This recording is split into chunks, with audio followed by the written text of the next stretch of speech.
आज हम बात करेंगे सिग्निफिकेंस ऑफ लोकल गवर्नमेंट्स की। लोकल गवर्नमेंट का महत्व क्या है।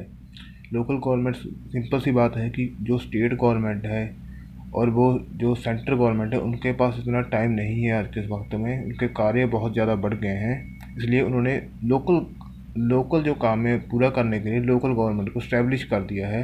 इसमें सिंपल सी बात समझने वाली है। दूसरी बात क्या है, लोकतंत्र की पाठशाला। लोकतंत्र की पाठशाला इसे कहा जाता है क्योंकि इसमें मेनली बात यह है कि जो बंदा, आप हम एक नर्सरी से सीखते हैं, वो हम लोकल गवर्नमेंट सीखते हैं पॉलिटिक्स के बारे में, इलेक्शन के बारे में।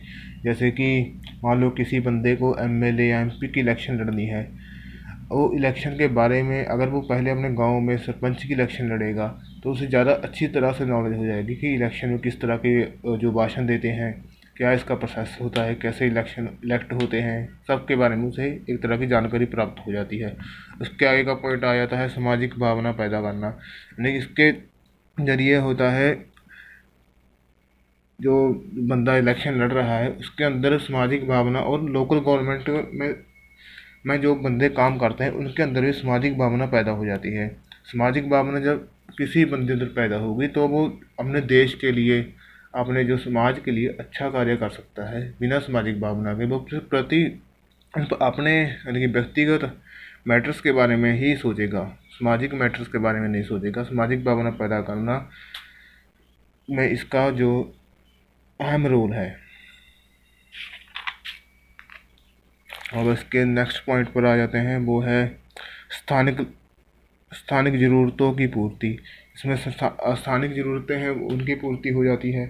मतलब कि अब हम जो एक लोकल लेवल पर हैं, जहाँ पर क्या हमें किस चीज़ की ज़रूरत है, हमें इसके बारे में हमें ही पता है। हमें ये नहीं पता कि अब स्टेट गवर्नमेंट को थोड़ी पता है कि हमें क्या चाहिए क्या नहीं चाहिए। सेंट्रल गवर्नमेंट को थोड़ी पता है कि क्या चाहिए क्या ना चाहिए। वो अगर कोई चीज़ भेज देते हैं उधर से, और वो जहाँ तक आती आती आती ख़त्म ही हो जाती है एक तरह की। लेकिन अगर लोकल गवर्नमेंट है तो लोकल गवर्नमेंट्स को पता है कि इन्हें क्या चाहिए क्या नहीं चाहिए, तो वह उसे तरह तरह की जो उन्हें सर्विस प्रोवाइड करा देती है मौके पर ही।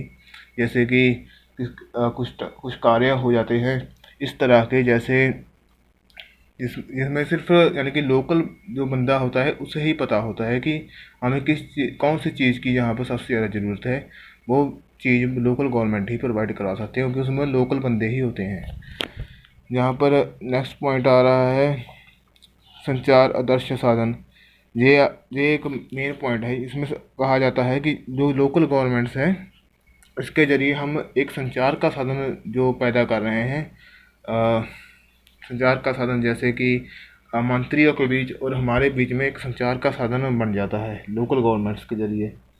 क्योंकि हम अपनी बातें मंत्रियों तक पहुंचा सकते हैं और मंत्रियों की बातें हमारे तक आ सकती हैं सिर्फ लोकल गवर्नमेंट्स की वजह से।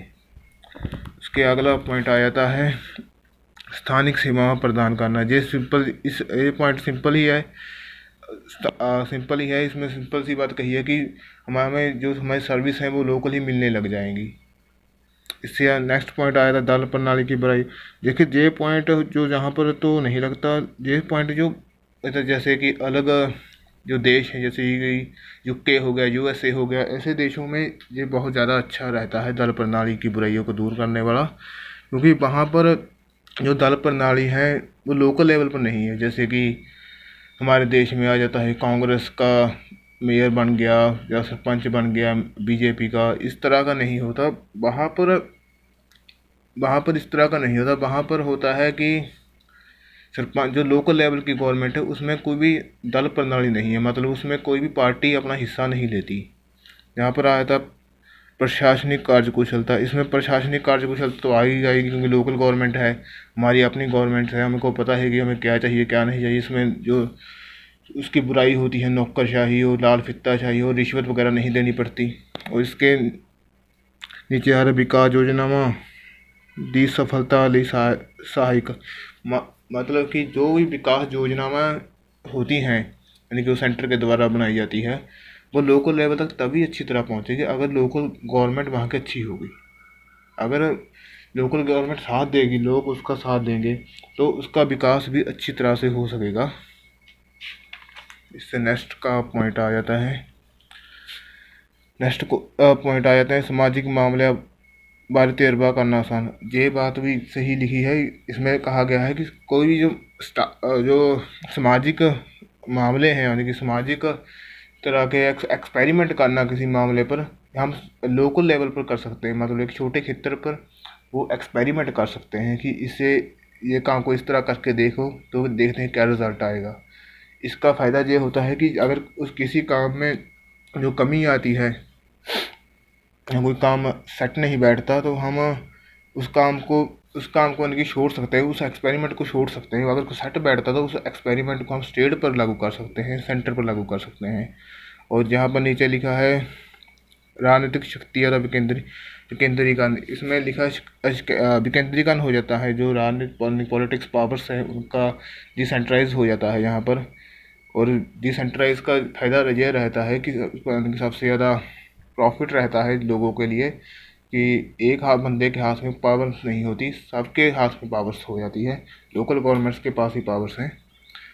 और उसके नीचे आ जाता है केंद्र सरकार का कार्यभार घटता है। मतलब जो कि सेंट्रल गवर्नमेंट है उनके पास बहुत से आजकल काम हो जाते हैं। विकेंद्रीकरण की पावर्स होने के कारण उनका भी जो कार्य पर कम हो जाता है, क्योंकि पावर्स हैं, कुछ पावर्स चली जाती हैं लोकल गवर्नमेंट्स के पास तो वो कार्य करने लग जाते हैं। क्योंकि आजकल के टाइम पर सेंट्रल गवर्नमेंट को तो इंटरनेशनल लेवल तक के काम करने पड़ते हैं, इसलिए वो लोकल काम के लिए लोकल गवर्नमेंट को इस्टेब्लिश करती है। उनका काम जो कार्य पर है, उनका जो काम है वो डिवाइड हो जाता है और इजीली और बहुत सही तरीके से पूरा होता है। इससे नीचे आ जाता है मनुष्य शक्ति योग बरतो। ये पॉइंट लिखा है, इसमें मतलब यह है कि अगर लोकल गवर्नमेंट्स के अंडर जो व्यक्ति काम करते हैं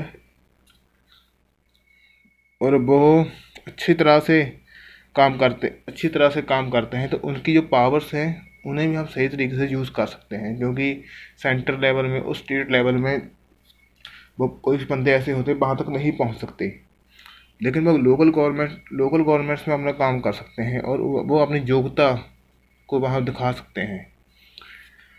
यहाँ पर लिखा है खर्चे विच बचत, मतलब कि इकोनॉमिकल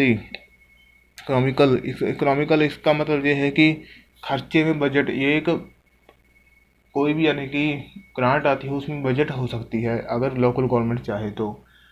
क्योंकि आमतौर पर इंडिया का जो बजट है वो हमेशा कमी वाला होता है, यानी घाटे का बजट ही होता है। इंडिया का बजट है वो घाटे का बजट कहते हैं उसे। आई थिंक वो को तो यानी कि अच्छा नहीं है इंडिया के लिए इकोनॉमिकली तौर पर। और ये अगर खर्चे विच बजट होता है तो अच्छा होता है, बचत हो जाती है काफ़ी ज़्यादा, क्योंकि लोकल गवर्नमेंट्स को पता है काम किस तरह करना है। और नौकरशाही का प्रभाव विरुद्ध सहारा, क्योंकि इस नौकरशाही होता है जो हमारे जहाँ पर ब्यूरोक्रेसी है उसकी बुराई हो तो खैर आपको पता ही होगा सबको, रिश्वतखोरी वगैरह वगैरह, लाल फित्ता, चाहे कुछ लोग वहाँ पर लकीर के फ़कीर होते हैं, वो इस तरह रूल लिखा है उसी तरह ही चलना है। थोड़ा बहुत वो यानी कि फ्लेक्सिबिलिटी भी नहीं देते, उस तरह के हो जाता है जहाँ पर प्रॉब्लम हो जाती है। लेकिन इस यहाँ पर नौकरशाही नहीं होती, क्योंकि लोकल गवर्नमेंट में नौकरशाही के प्रभाव उसका जो प्रभाव है वो कम होता है, उसका इफ़ेक्ट कम होता है लोकल गवर्नमेंट में नौकरशाही का। और वहाँ पर आप बिना नौकरशाही मतलब बिना जो गवर्नमेंट एम्प्लॉय हैं, पब्लिक सर्वेंट है, जो करप्शन वगैरह की प्रॉब्लम होती है उससे आपको छूट मिल जाती है।